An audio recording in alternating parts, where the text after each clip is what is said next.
एक शांत गांव था जो हरे भरे पहाड़ियों के बीच बसा हुआ था। वहां एलारा नाम की एक महिला रहती थी।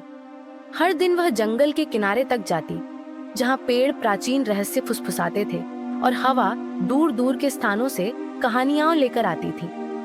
इलारा को हमेशा से जंगल से गहरा संबंध महसूस होता था, लेकिन वह यह समझ नहीं पाती थी कि क्यों।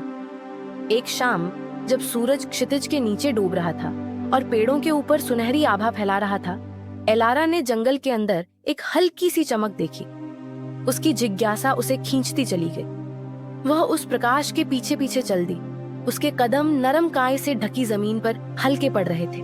जैसे जैसे वह आगे बढ़ी, उसने खुद को एक खुली जगह पर पाया, जहां एक पुराना ओक का पेड़ खड़ा था।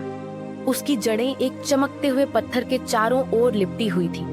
वह प्रकाश धीरे धीरे धड़क रहा था, मानो किसी दिल की धड़कन हो। सामने घुटनों के बल बैठ गई और उसे अंदर से एक गहरा अपनापन महसूस हुआ, जैसे वह इस जगह को जीवन भर से जानती हो। अचानक एक आवाज उसके मन में गूंजने लगी, तुम रखवाली हो एलारा, इस जंगल का जादू हमेशा तुम्हारा था।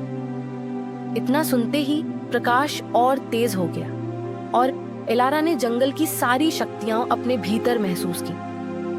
अब उसे यह एहसास हुआ कि उसे सिर्फ जंगल की रक्षा करने के लिए नहीं चुना गया था, बल्कि उसके अंदर छिपे प्राचीन जादू को उजागर करने के लिए भी चुना गया था। उस रात के बाद जंगल पहले से भी अधिक हरा भरा हो गया और एलारा उसकी संरक्षिका बन गई।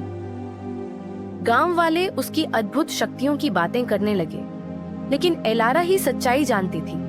वह जंगल के साथ एक थी और जंगल उसके साथ।